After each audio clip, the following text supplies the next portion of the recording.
Piracy has usually a bad ring to it when connected with games, but that's not always the case, especially when peg legs, eye patches and parrots are involved. Arr mateys, and welcome back to Retro Games in Rally English. My name is Juho Kuorikoski, I'm a Finnish journalist and a non-fiction author, and I'm here to talk about old games in my very Finnish English.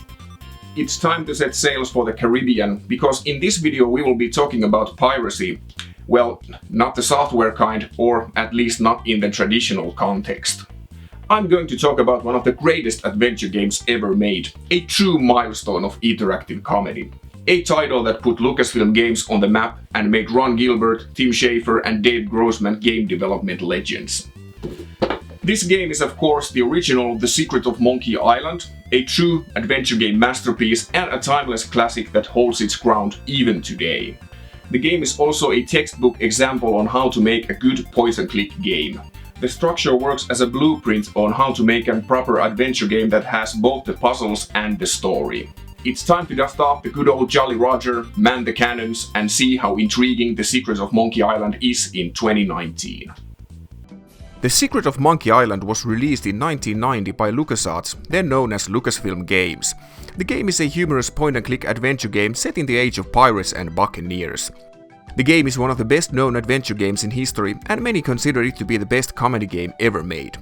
It is the second title to follow LucasArts' guideline of Immortal Main Character, a feature first presented in Loom, which was released the same year as The Secret of Monkey Island. This is the biggest distinguishing factor between Sierra's and LucasArts' adventure games. Ron Gilbert was frustrated of Sierra's games as he has stated that you would die anytime you did anything wrong. Gilbert's approach was to encourage players to experiment different solutions without the fear of dying. The Secret of Monkey Island follows the journey of Guybrush Threepwood, a youngster pursuing the career as a pirate. As in all good adventures, this is only the starting point, as his motives and goals change along the way. The trademark of the game is light-hearted comedy, where the fourth wall is constantly broken. The humor is not limited only in the dialogue and situational slapstick, the puzzles themselves are also witty, entertaining and amusing, as they often bend the logic and rules of everyday life in order to challenge the wits of the player or to score some laughs.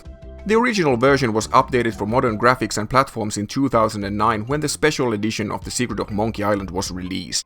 In this updated version, the dialogue is spoken and the graphics and user interface are upgraded to modern standards. For many LucasArts fans, me included, the only way to properly experience this classic is the original version, which is also included in the special edition. You can change between the new and old graphic mode just by pressing a button. In this video, I'm running the original floppy version on ScummVM, but thanks to the special edition, The Secret of Monkey Island with the original included is available for many different modern platforms. It's quite amazing to see how well the game has endured the test of time. It feels fresh and funny, although it's been nearly 3 decades since the release of the game. While the game is somewhat of a gold standard for a point-and-click adventure game, it is also a prime example of a timeless classic. Even the graphics are on par with other modern neo-retro adventure games. But what exactly makes this game stand out from the other games of the old? There are many reasons for this, so we'll need to take a closer look. At its core, The Secret of Monkey Island is as traditional point-and-click adventure game as they come. You'll advance the story by talking to people and solving different puzzles the game throws at you. You control the main character by clicking and selecting a proper action from the list of commands seen in the bottom of the screen, where the item inventory is also located. The game is split into 4 acts where you need to accomplish certain goals in order to make progress. No surprises here. Traditionally, adventure game is an obstacle course of sorts which needs to be solved exactly the way it is being constructed. The Secret of Monkey Island is in this regard very different. There are many parallel puzzles which all need to be solved, but in no particular order. It's usual to get stuck while the game tests your logic and problem-solving skills, but when the game is designed like this, the likelihood for a total halt is a lot smaller. While your subconscious mind is working with one puzzle, you can use the rest of your cognitive resources on others. While the game would be excellent just by structure the way it is, The Secret of Monkey Island is also well written. The story is genuinely funny and it doesn't have to resort to any vulgarity.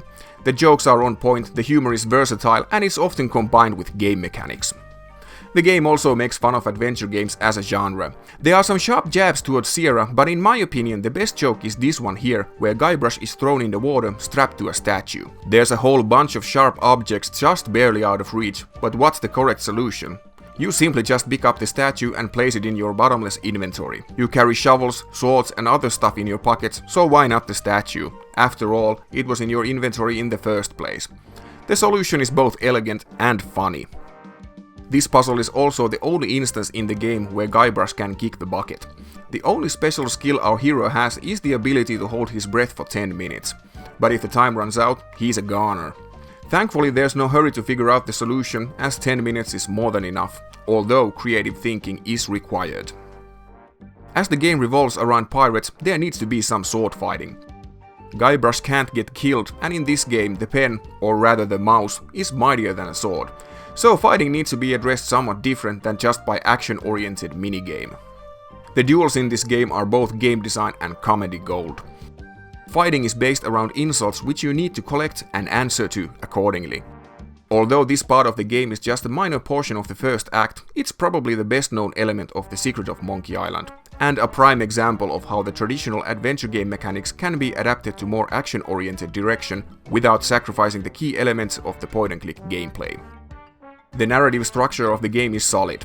In the first act we are introduced to the world as Guybrush is fulfilling his goal of becoming a pirate. At the end of the first act things change, as Guybrush is forced to go on a rescue mission.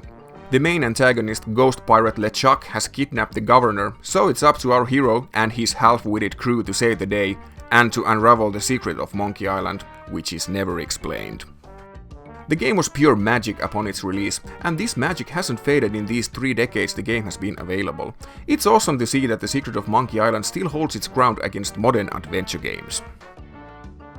Terms like classic and masterpiece are often used in games without much consideration, but The Secret of Monkey Island is without a doubt both of these. But making a game that holds its ground for 3 decades is no easy feat. To get to the bottom of this, we'll need to unravel the true secrets of Monkey Island. The story of The Secret of Monkey Island begins in 1988. Ron Gilbert, Tim Schafer and Dave Grossman were inspired by Disney's Pirates of the Caribbean amusement park ride and decided to adapt the experience to an adventure game. Grossman and Schafer worked on the project as assistant directors, while Ron Gilbert was in charge of the production. Before the project took off, Schafer and Grossman were amusing themselves with an application called Scum University. This was a training program for Scum, script creation utility for Maniac Mansion, a scripting tool LucasArts used for their adventure games. Schafer and Grossman wrote intentionally silly dialogue for their adventure game scenario they were working on. Gilbert saw this and was impressed, and both Schafer and Grossman were instantly appointed to Gilbert's pirate game project. This is where The Secret of Monkey Island got its tone, as the game was originally planned to be somewhat more serious. It has become somewhat of an urban legend that the game was originally going to be more serious and dramatic. Ron Gilbert has denied these rumors over and over again. The game was always meant to be comedy, although Schafer's and Grossman's input affected the general tone of the game. Gilbert and Grossman have both stated that there's a solid reason why the game is pure comedy. The tasks player needs to perform in order to advance in the game are so ridiculous and absurd that it's a lot easier to approach this through humor. The original idea revolved around a youngster who wants to become a pirate. This spawned the story, dialogue and puzzles, which were, according to Dave Grossman, created all in parallel. The story and the game mechanics can't be separated from one another in case of adventure games. Although the central idea, story and structure were already defined, many parts of the game were done on the go. For example, the governor's mansion was designed just before it was drawn. Gilbert, Schafer and Grossman sat down, drew the location, designed the puzzles and finished up when the scene was funny enough. This is totally different when compared to the way modern games are made. The script needs to be finalized well before the production starts, as there's dialogue to record and cutscenes to film. In The Secret of Monkey Island, developers were tuning the dialogue just a few weeks before the game went to store shelves. Many of the characters were created as a part of a puzzle. For example, Herman Toothroth, a hermit living in Monkey Island.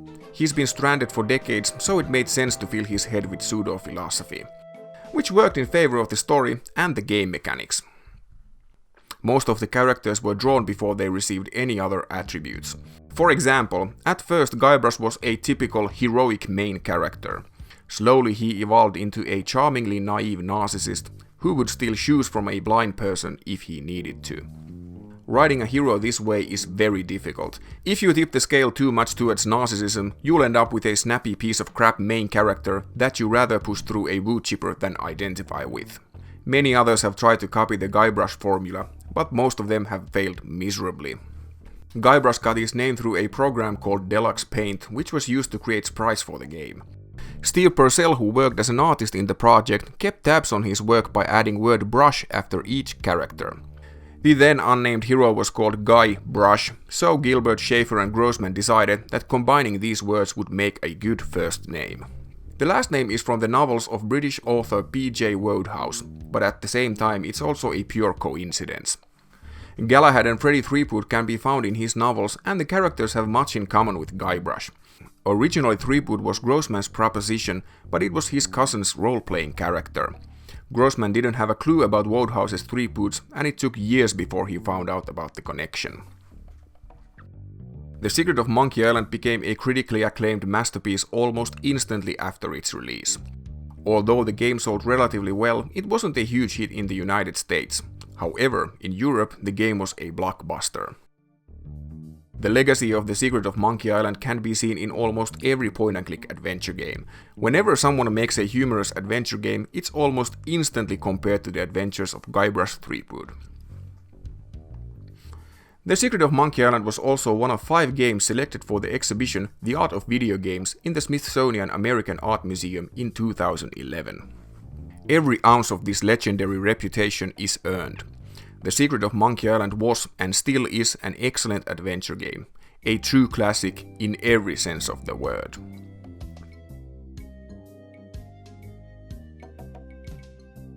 While Maniac Mansion proved that the game designers of LucasArts meant business, it was The Secret of Monkey Island that really put the company on the adventure game map. Ron Gilbert, Tim Schafer and Dave Grossman became legends of the genre, and in the future years they made a whole bunch of other classic adventure games. This also sparked the rivalry between Sierra and LucasArts and resulted in the golden age of point-and-click adventure games. This period of time is fondly remembered because it produced some of the best adventure games in the history. Although I love The Secret of Monkey Island to bits, the sequel is even better. But that's a topic for another video. As always, the race was hard and tire was bad. Until next time, Vuorikoski out.